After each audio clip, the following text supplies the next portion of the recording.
여기서 보면 안 웃고 인사하시는 분들이 있어요.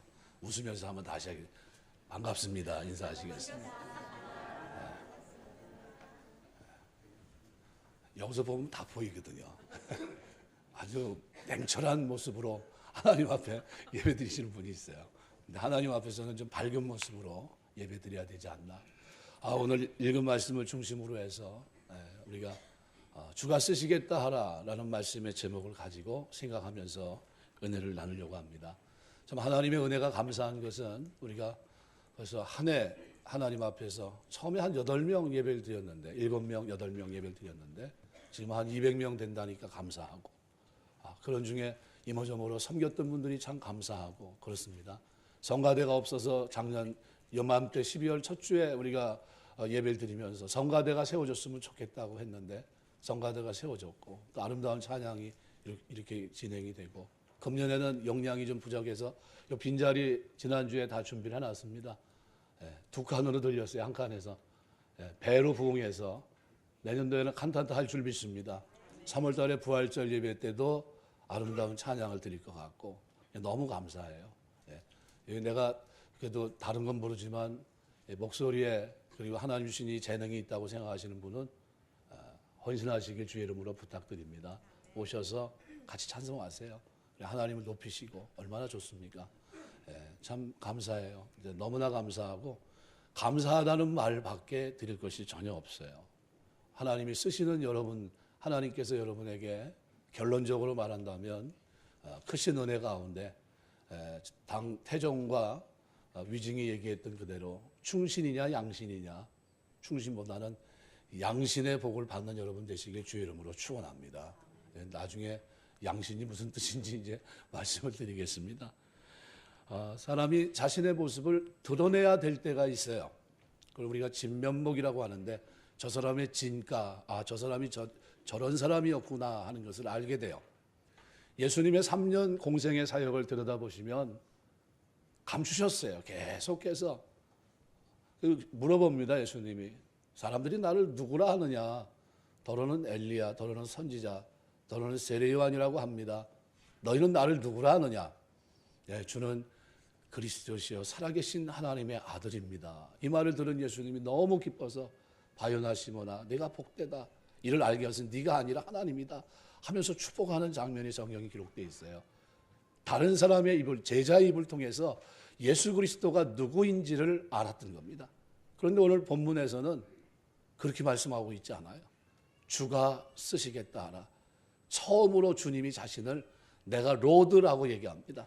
내가 바로 너희가 그렇게 기다렸던 그리고 스가랴 선지자를 통해서 줬던 그 말씀의 대상 그리스도가 바로 나라고 하는 사실을 말씀해 주고 있어요. 그리고 주님은 쓰시겠다는 말씀을 하십니다. 사실 오늘 마태복음 21장서부터 이제 27장, 28장에 이르게 되는데 짧은 기간 한 6일 정도, 한 일주일간이라고 얘기할 수 있겠죠. 그 6일간의 삶을 7장에 걸쳐서 기록하고 있어요. 예수님의 공생애가 3년이라고 비교한다면 그 6일간의 삶은 예수님을 그대로 드러내주고 있는 거예요. 예수님의 진짜 그분이 왜 오셨는지 그리고 그분의 사역이 뭔지 이것을 알 수 있는 기간이 6일입니다. 마태는 28장 가운데 7장을 할애합니다. 예수님의 생애에서 자신이 주라 그리고 그것을 등장하면서 호산나 찬송을 부르며 나아갔던 그 장면서부터 그리고 십자가 지시고 부활 승천하시는 부활하시는 그 장면까지를 자세하게 설명하고 있습니다. 오늘 이 말씀 속에서 한 3가지 정도를 생각하면서 은혜를 나누려고 합니다. 첫 번째로 하나님은 우연한 일은 우리에게 존재하지 않는다는 것을 말씀해 줍니다. 1절에 보면 예수님께서 감난산 벳박에 이르렀을 때 2 제자를 모종의 임무를 위해서 보내는 장면이 나옵니다. 벳박이라고 하는 건 히브리어로 집, 베트라는 말과 파그라는 푸른 열매, 덜 익은 무화과 나무의 푸른 열매를 파그라고 합니다. 이 2 단어의 합성어입니다. 벳박이라는 것은 익지 않은 무화과 나무 집입니다. 무화과의 집. 다른 곳에서 이 지명이 나타나지 않기 때문에 마가복음, 누가복음을 통해서 베다니 근처에 있는 마을이고 예루살렘 지경이었다, 근방이었다는 것을 알 수 있습니다. 예수님이 벳바게에서 예루살렘까지 올라가는 거리가 2km에서 3km 정도 된다고 합니다. 2, 3km. 그러면 나귀를 타고 갈 만합니까? 여태까지 예수님 사역에서 나귀를 타신 적이 없었던 것 같아요. 항상 걸어 다니셨어요. 그리고 사마리아 여인을 만날 때도 누가복음 4장에 보면 수가상 여인을 만날 때도 걸어가셨어요. 그 더운데도 그죠? 대낮에 정오에 그를 만나려고 한다면 아마 세심한 주의가 필요했을 것이고 빠른 걸음으로 갔을 겁니다. 그렇게 가셨던 예수님께서 오늘 본문에서는 하나님의 뜻의 성취라는 부분에서 이제는 나귀, 그것도 나귀 새끼를 타고 이제 예루살렘을 향해 나가십니다. 한 2, 3km 정도뿐이 안 되는 거리예요. 한 2,000m 또는 3,000m뿐이 안 되는 그 거리인데 그 거리를 나귀를 타시면서 내가 누구인지를 드러내는 장면입니다. 그래서 4절은 이렇게 말합니다. 이는 선지자를 통하여 하신 말씀을 이루려 하심이라. 한글 개역 성경에는 번역되지 않은 게코넨이라는 단어가 써 있습니다. 기노마이의 현재 완료 능동태입니다. 사건이 일어나고 만들어졌다. 그래서 이 4절은 이는 투토 지시대명사입니다. 예수께서 나귀를 가져오라 말씀하신 것을 가리키는데 마태는 게코넨이라는 이 단어를 통해서 이미 일어난 사건의 결과, 영향력을 말하는 겁니다. 사건의 결과가 현재 어떤 영향을 미쳤는지 그것을 4절을 통해 말씀합니다. 예수께서 제자들에게 나귀와 나귀 새끼를 데리고 오도록 명령한 이 사건은 천지창조의 주역이셨던 제2위 되신 하나님 예수께서 만물의 주인 되심을 보여준 놀라운 사건이고 한 걸음 더 나가서 구약 성경의 예언을 성취하기 위한 행위였다고 하는 것을 보여주고 있는 겁니다. 그걸 위해서 마태는 번역되지 않은 게고넨이라는 단어를 통해서 쓰고 있고 그 다음에 마태는 또 하나의 단어를 쓰고 있어요. 이루려 하심이라. 플레로라는 단어인데 가정법 과거 수동태로 되어 있습니다. 예언이 완전히 성취됐다는 겁니다. 이 플레로라는 단어는 마태가 예수님의 구약 사역, 구약 성경에 예언된 메시아라고 하는 것을 드러낼 때 이 단어를 주로 씁니다. 마태복음 1장 22절이나 2장 15절, 8장 17절, 12장 17절, 27장 9절 말씀의 성취, 이루는 그 장면에서 이 단어를 씁니다. 프레로. 그런데 오늘 본문에서 이 단어를 쓰셨어요. 이루려 하심이라. 메시아의 사역이 차질 없이 진행되고 있고 이것이 하나님의 뜻 가운데 일이라고 하는 사실을 드러내주고 있는 겁니다. 하나님의 뜻. 지난 주간에 참 감사한 거는 예배를 드리고 났는데 창의고등학교에 주차를 했는데 그 앞에 이렇게 이제 써놨나 봐요. 여기 이제 앞으로 주차 못합니다. 이렇게 이제 해놨나 봐요. 근데 받았는데 심란해요. 저는 주차를 어디다 하지 이제 오셨다가 주차를 못하면 또 돌아가실 텐데 고민을 이제 했는데 그 다음 날 월요일이 됐어요. 이제 일을 보느라고 이 산업단지에 있는 농협이 좀 한가합니다. 그래서 오후 가고 하다 이제 일 볼 때 있을 때는 제가 거기 가서 합니다. 왜냐하면 시간을 쉽게 쓸 수 있으니까. 그래서 빨리 일을 처리할 수 있으니까 가는데 그 자리에 들어갔더니 교장 선생님 계신 거예요. 여자분인데. 교장 선생님 이제 만났어요. 만났는데 저는 알아보고 그분은 열심히 카톡을 하고 계세요. 문자를 보내고 계신데 내가 혹시 잘못 봤나 실수하는 건 아닌가 싶어서 뒤에 이렇게 서서 봤어요. 뭐라고 문자를 보내시나 봤더니 그 내용이 교장 선생님들끼리 무슨 회의가 있었나 봐요. 그래가지고 만나서 너무 반가웠고 다음에 무슨 회의가 있으면 그때 또 봅시다. 뭐는 그런 문자예요. 그래서 아 맞구나. 근데 그분을 거기서 만나게 하신 거예요. 누가 하셨습니까? 하나님이 하신 줄 믿습니다. 하나님이 만나게 하셨어요. 그래서 이제 일을 보고 왔는데도 안 가고 계세요. 나갔다 또 들어오시더라고요. 그래서 제가 가서 인사를 건넸어요. 안녕하세요. 그랬더니 깜짝 놀라면서 아유 목사님이 여기서 본다고. 그래서 저도 깜짝 놀랐어요. 아니 지금 일과 시간에 학교에 계셔야 될 분이 왜 여기 계십니까? 내가 그랬죠. 그랬더니 그러지 않아도 빨리 들어가야 된대요. 지금 시간 짧은 시간에 지금 요거만 일 보고 들어갈 겁니다. 그러는 거예요. 그러시냐고. 그러면 들어가서 좀 얘기 좀 할 게 있는데 아, 그 오시라고. 바로 들어가지. 따라 들어갔어요. 그리고 얘기를 했습니다. 그래서 전에 얘기했던 대로 우리가 교회가 교회는 기브 테이크입니다.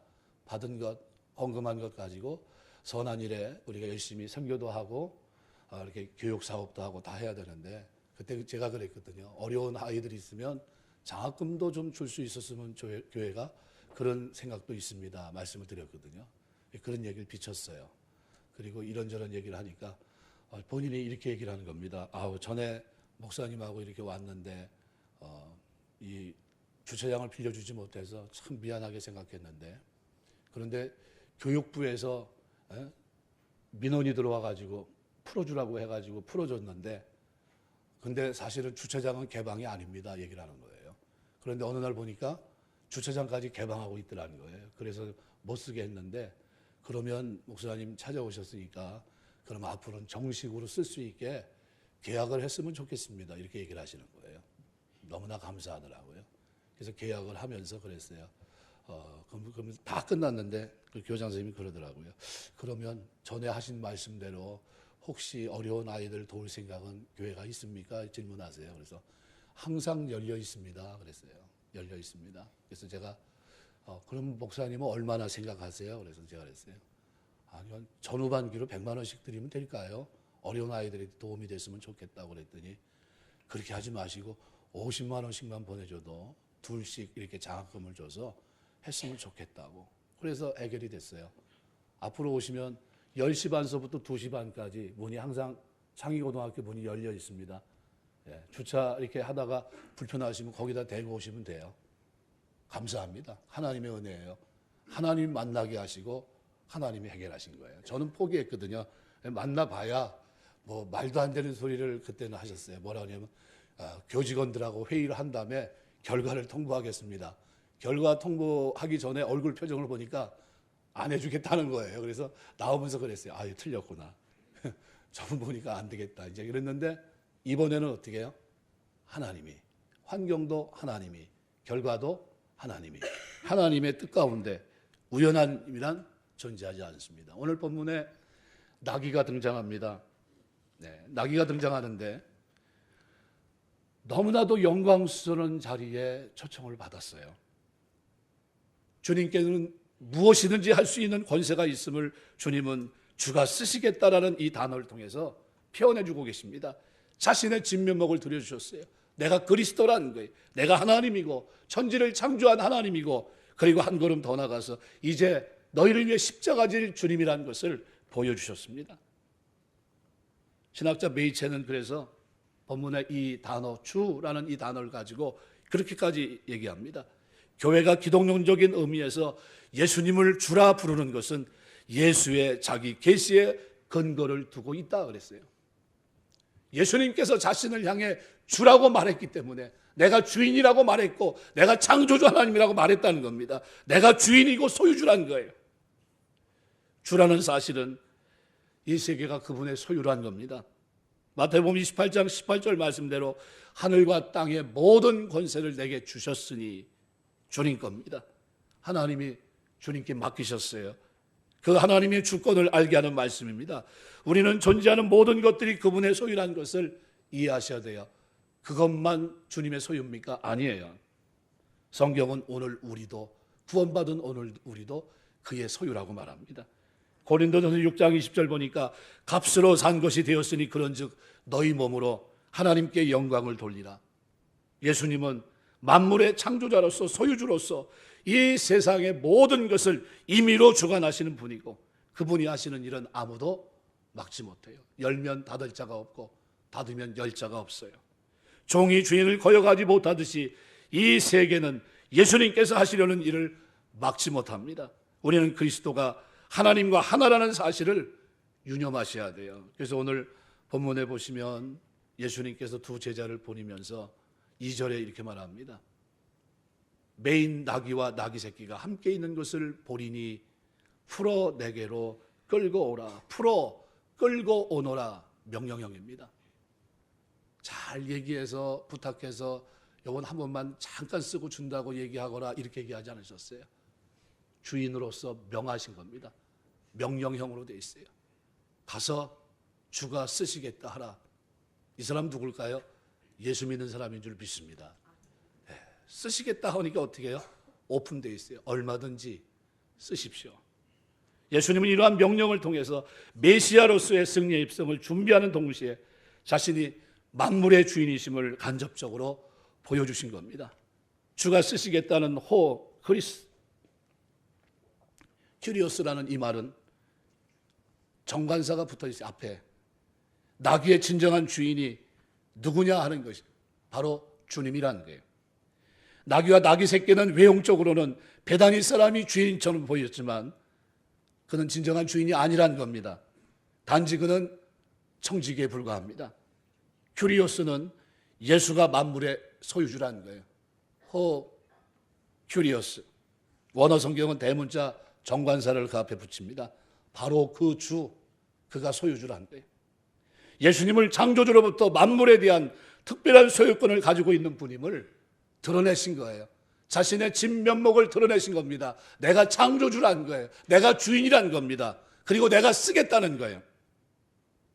주께서 쓰시고자 할 때 쓰임받는 것이 복인 줄 믿습니다. 여러분 쓰임받게 되시길 주의 이름으로 축원합니다.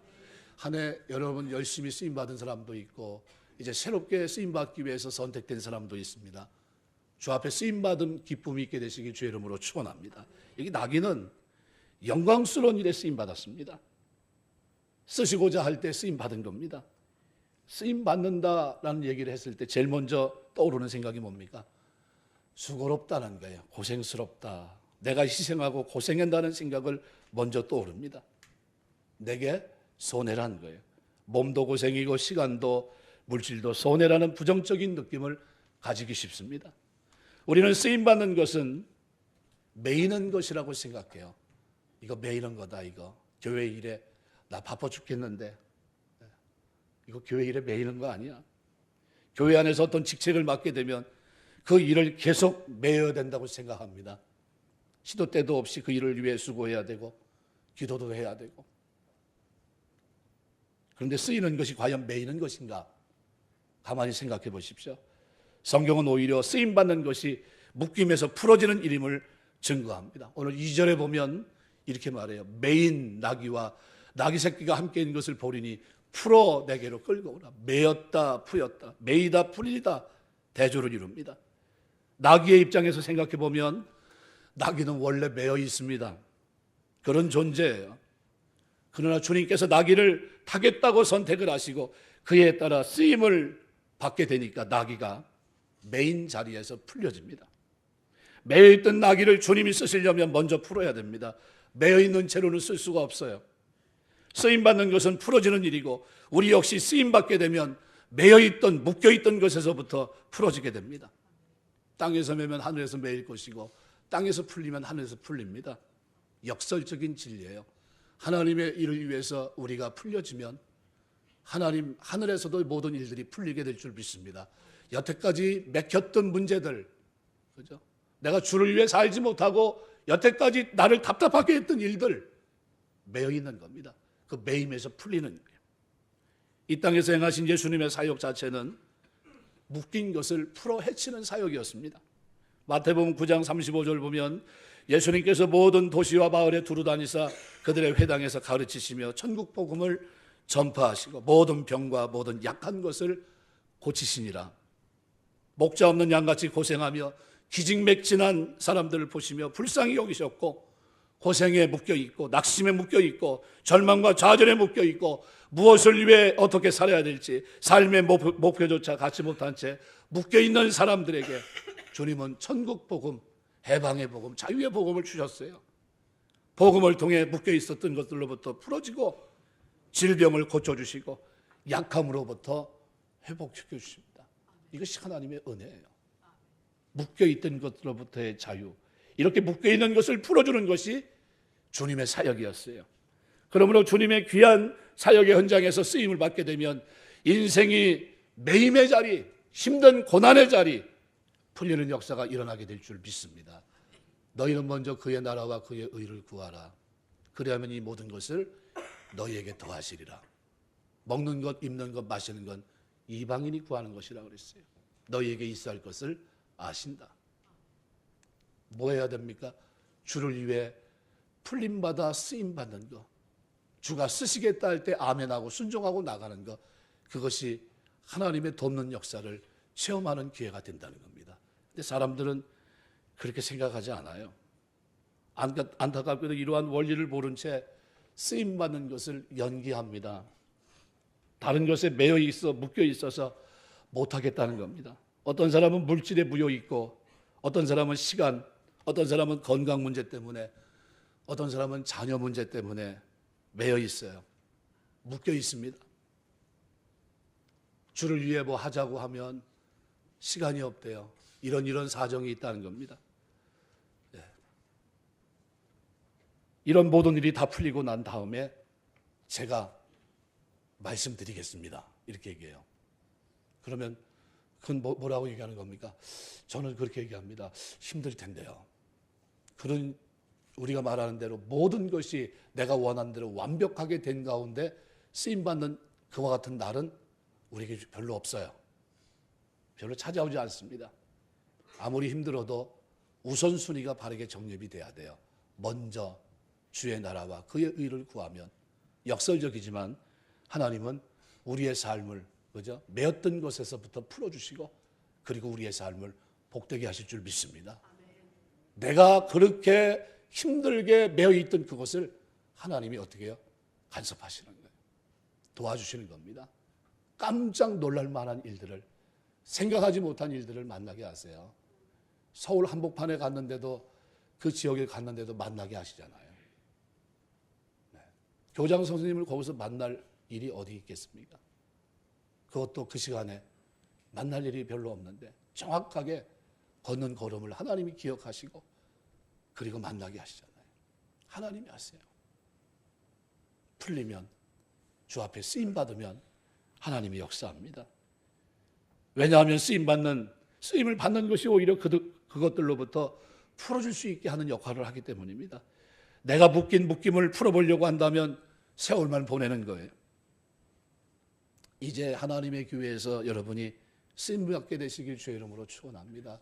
성가대도 하시고, 차량 봉사도 좀 하시고, 필요하면 토요일 날 3시 우리가 전교인이 모여서 청소할 때 청소도 좀 하시고.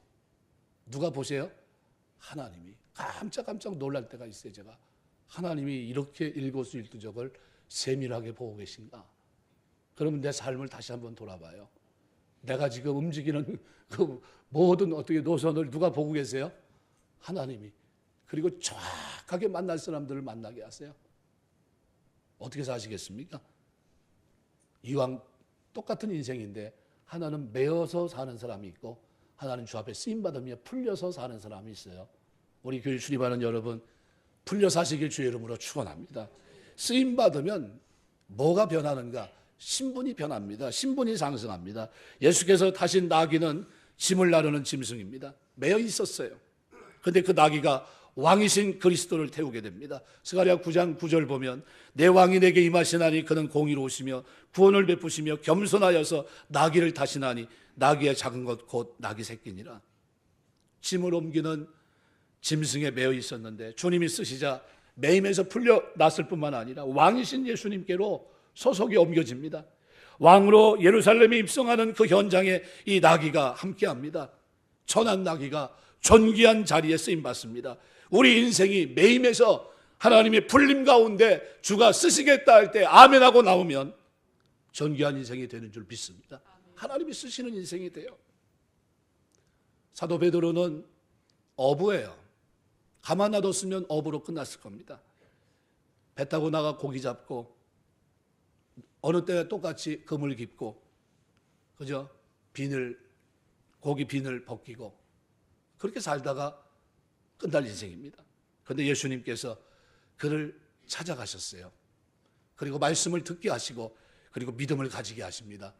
말씀에 의지하여 내가 그물을 내리리이다. 주님 앞에 나는 죄인입니다 하면서 주님 앞에 무릎 꿇어요. 그럼 베드로에게 주님 말씀합니다. 나를 따라오너라. 내가 너를 사람을 낚는 어부가 되게 하리라. 그 말씀 앞에 어떻게 해요? 주님이 쓰시겠다는 게, 내가 너를 쓰려고 하는데, 사람을 낚는 어부로 내가 너를 쓰려고 하는데 어떻게 생각하냐? 그랬더니 베드로는 아멘하고 있어요. 주님이 쓰시겠다면 제가 순종하겠습니다. 그러더니 어떻게 해요? 배를 버려두고 쫓으니라. 베드로와 그 형제는 그물을 버렸어요. 배를 버리고 예수님을 따라갑니다. 예수님께 쓰임받는 순간 그의 인생은 가장 영광스러운 길로 들어서게 됩니다. 사람은 누구에게 쓰임받느냐는 것이 너무나 중요합니다. 칼 한 자루도 과학자 손에 붙들리면 가치 있는 도구를 만들지만 강도의 손에 붙잡히면 생명을 해치는 도구가 되는 겁니다. 우리 역시 땅에 살지만 하나님께 쓰임받음으로써 천국 백성, 하늘에 소속된 자로 살아갈 수가 있어요. 부귀, 영화, 명예, 권세 다 쥐고 있어도 이 세상 일에 매여 있고 하나님의 나라와 아무런 관계가 없다고 한다면 쓰임받지 않는 인생은 의미가 없어요. 아무런 관련이 없는 겁니다. 나중에 시간 나면 할게요. 교장 선생님이 마지막에 저한테 그런 말 하더라고요. 목사님, 저도 관심 있습니다. 그러는 거예요. 제가 교장으로서의 이 일을 다 마치고 나면요, 그러면 제가 목사님 교회 나갈게요. 그러더라고요. 그래서 오시라고 그랬어요. 목사님이 언변이 좋으신가 봐요. 뭐 짧은 시간에 한 200명 모이는 거 보니까 가서 좀 들어봐야 되겠어요. 그러시더라고요. 그래서 내가 그런 건 아니고요. 한번 와보세요. 그래서 한번 와보시고, 예, 구원 받으셔야 됩니다. 그래서 교회에 대해서 궁금한 게 좀 많이 있대요. 그래서 감사하다 그랬어요. 감사하고 한번 꼭 오십시오 그랬어요. 오십시오. 18세기 영국, 미국 대부흥사였던 조지 휘필드는 그런 말 남겼어요. 넋으로 못 쓰는 인생이 되지 말고 달아서 없어지는 인생이 되자. 똑같은 인생을 사는데 매여있는 인생과 풀려있는 인생은 다릅니다. 삶의 질도 틀리고 하나님의 축복도 다르고 영광도 다를 줄 믿습니다. 벳박의 어느 마을에 묶여있던 나귀 신세와 같습니다. 땅에 묶여있는 인생에 불과해요. 아무리 많은 걸 가지고 있고 많은 지식을 가지고 있고 많은 능력이 있어도 묶여있으면 아무 의미가 없어요. 그러나 그것을 가지고 주께서 쓰시고자 할 때, 하나님의 교회가 하나님의 나라 확장을 위해서 쓰고자 할 때 아멘하고 순종하면 어떻게 돼요? 영광을 받는 겁니다. 왜냐하면 주님과 함께하면 끌려다니는 인생에서 영광을 받는 인생으로 바뀌기 때문입니다. 나귀가 주님께 쓰임받는 순간 상황이 완전히 달라졌어요. 그래서 오늘 7절에서 9절 보면 이렇게 말합니다. 나귀와 나귀 새끼를 끌고 와서 자기들의 겉옷을 그 위에 얹음에 예수께서 그 위에 타시니 무리의 대다수는 그들의 겉옷을 길에 펴고 다른 이들은 나뭇가지를 베어 길에 펴고 앞에서 가고 뒤에서 따르는 무리가 소리 높여 이르되 호산나 다윗의 자손이여 찬송하리로다 주의 이름으로 오시는 이여 가장 높은 곳에서 호산나 하노라. 나귀로서는 상상할 수 없는 평생 기억할 만한 그 장면, 이렇게 채찍을 맞지 않고 어떻게 해요? 환대받고 환영받고 축하받는 영광을 나눠 먹는 그 자리에 나귀가 서게 됐어요. 그런데 놀라운 것은 하나님이 우리에게 천국의 약속이 이와 같다는 게, 생각본데 현재 고난은 장차 우리에게 나타날 영광과 좋게 비교할 수 없도다. 생각해 보라는 게, 이성적으로 생각해 보고 어떻게 해요? 고난 속에서 하나님의 뜻대로 살라는 게, 합력의 선을 주시는 하나님의 섭리를 믿는다면 그 영광을 바라보고 사는 것이 맞다는 거예요. 쓰임받는 것이 복이라는 겁니다. 쓰임받는 것이. 이전까지만 해도 나귀는 무거운 짐을 등에 지고 험한 길을 걸으며 이리저리 끌려다니는 그런 비참한 삶이었다고 한다면, 이제는 가장 높은 분을 모시고 환영의 길을 자유롭게 걷는 짧은 시간이지만 축복의 길이었습니다. 우리 인생도 예수님께 쓰임받는 순간 가장 복된 일에 동참하게 되고 그 안에서 이전에는 상상하지 못했던 영광을 누리게 되는 이 맛을 보게 되는 줄 믿습니다. 이런 은혜가 저와 여러분의 삶 속에 있게 되시길 주의 이름으로 축원합니다. 쓰임받는 것이 복이에요. 한번 따라서 쓰임받는 것이 복이다. 예, 그렇게 사시길 주의 이름으로 축원합니다. 그래서 여러분 쓰임받는 게 복이에요. 하나님의 교회에서는요, 잘 이렇게 정돈된 모습으로 앉아서만 있는 것이 복이 아닙니다. 진짜 복은 뭐예요? 나에게 주신 달란트를 땅에 묻지 않고 섬기는 게 복이에요.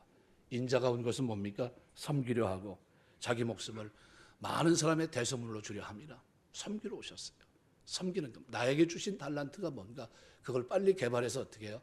섬기는 게 복입니다. 세 번째로 그리스도의 겸손을 잊지 말아야 됩니다.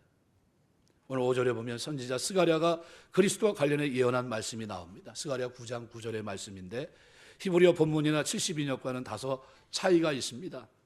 왜냐하면 마태가 몇 구절을 빼버렸습니다. 그는 공의로 오시며 구원을 베풀며라는 구절이 생략됐습니다. 아마도 의도적으로 그리스도의 겸손을 어떻게 해요? 강조하기 위함입니다. 그런데 여기 그 겸손이라고 되어 있는 이 단어는 프라우스로 되어 있습니다. 프라우스. 이것은 온유하다는 거예요. 마태복음 5장 5절 보면 온유한 자는 복이 있나니. 그죠? 예. 온유와 프라우스. 프라우스라는 건 뭐냐면 야생마를 길들인 걸 말합니다. 야생마를 길들여 가지고 주인의 말에 순종할 수 있게 한다. 그러면 그 말이 굉장한 가치가 있어요. 왜 가치가 있을까요? 예, 그 말은 일반 집에서 키운 말과는 비교가 되지 않을 정도로 야생 말이 가지고 있는 능력, 뭐 우리가 말하는 용맹성이라든가 이런 것들을 가지고 있으면서 주인의 말에 어떻게 해요? 순복하기 때문에 아주 비싼 말입니다. 그런 말은 구하기 쉽지 않아요. 그런데 우리 주님을 뭐로 표현하고 있습니까? 모든 능력을 가졌지만 어떻게 해요? 통제가 되는 삶. 이게 겸손이에요. 이게 온유고 우리가 주님 앞에 이런 분 되시길 주의 이름으로 축원합니다. 하나님이 쓰시고자 할 때 어떻게 해요? 다듬어지지 않은 것이 아니라 만들어진 말씀으로 다져지고 성령 안에서 다져지고 기도로 다져진 모습이에요. 온유하고 겸손한 모습으로 주님 앞에 쓰임 받습니다. 오늘 주님은 그래서 빌립보서 2장 6절 7절 보면 이렇게 말해요. 그는 근본 하나님의 본체시나 하나님과 동등됨을 취할 것으로 여기지 아니하시고 오히려 자기를 비워 종의 형체를 가져 사람들과 같이 되었다 그랬어요. 사람의 몸을 입으신 것을 비하의 신분이라고 말합니다. 하나님의 창조의 근본이시며 하나님과 하나이신 그리스도께서 낮고 천한 인간의 몸으로 이 세상에 오신 거예요. 이 겸손을 우리가 배워야 됩니다. 단지 자신을 잠깐 고개 숙이는 정도의 낮아짐이 아닙니다. 이것은 다른 사람을 위해서 자신을 온전히 포기할 수 있는 위대한 겸손과 온유예요. 프라우스입니다. 너무나도 강한 능력을 가지고 있지만 그 능력을 가지고 어떻게 해요? 하나님의 뜻에 순종할 수 있는 겸손. 그 하나님의 뜻 가운데 어떻게 해요? 자신을 통제하는 온유함. 이것이 그리스도의 모습이에요. 겸손을 가장할 수는 있습니다. 그러나 그리스도께서 하신 것처럼 남을 위해 자신의 모든 능력이 있음에도 희생하기란 쉽지 않습니다. 우리가 가져야 될 겸손의 자세가 이것인 줄 믿습니다. 하나님의 교회에서 섬길 때 여러분의 삶 속에 입속에서 늘 겸손이 묻어나게 되시길 주의 이름으로 축원합니다. 말씀을 맺겠습니다. 중국에 보면 정관 정요라고 하는 당태종에 대한 관계된 메시지가 있습니다. 당태종이 충신, 요즘 말하면은 아마 가장 측근이 되겠죠. 뭐 징기스칸에게 있었던 자기의 어떤 모든 것들을 직언할 수 있는 사람이 필요했듯이 위징에게도 당태종에게 위징이라는 사람이 있어서 네가 좀 나에게 좀 바른 말을 좀 해줘라. 다른 사람들은 다 두려워서 덜덜 떨지만 너만큼은 나에게 충신이 되었으면 좋겠다. 이렇게 얘기를 합니다. 그때 위징이 그 말을 듣더니 아닙니다 왕, 저는 충신이 아니라 양신이 되겠습니다. 이렇게 대답해요. 태종이 그 말을 들으면서 야, 충신은 뭐고 양신은 뭐냐? 그 차이를 나한테 얘기해라 그랬습니다. 위징이 그 말을 듣고 이렇게 말합니다. 충신은 자신은 물론이고 일가족 모두 몰살당하게 하고 군주는 폭군이 되게 하고 국가도 가문도 다 멸망한 뒤 다만 홀로 충신이란 이름만은 후세에 남기는 사람이 충신입니다. 그런데 양신은 그 자신이 추앙될 훌륭한 이름을 얻을 뿐만 아니라 군주로 하여금 성군이란 이름을 얻게 하고 자손 대대로 은택을 입어 행복이 한량없는 신하가 되는 겁니다. 우리가 주님 섬기면서 쓰임받을 때 충성하되 양신으로 충성하시길 주의 이름으로 축원합니다. 하나님 영광 돌리고 교회에 유익을 주고 내가 하나님 앞에 복을 받고 길이길이 기염할 만한 사람이 되고 내 자녀들을 하나님이 자자손손 기억하시며 축복하는 사람. 이 사람이 어떤 사람입니까? 오늘 본문에 주가 쓰시겠다 하라 하는 그 음성 앞에 아멘, 저는 부족하지만 하나님 제가 부르신다면 제가 그 일에 최선을 다하겠습니다 하는 그 사람이 바로 오늘 본문의 양신이라고 생각이 됩니다. 아무쪼록 새 2019년도를 우리가 맞이하기 전에 우리가 다 임요원 교체를 다 했습니다. 양신 되시길 주 이름으로 축원합니다. 세우는 사람들, 하나님의 복을 받는 사람들, 하나님의 영광을 드러내고 교회를 드러내고 여러분이 가정이 복을 받고 자녀들이 복을 받는 이런 아멘하면서 나아가는 걸음 속에 여러분의 삶 속에 하나님의 은혜와 은총이 충만하게 임하게 되시길 주의 이름으로 축원합니다. 기도하겠습니다.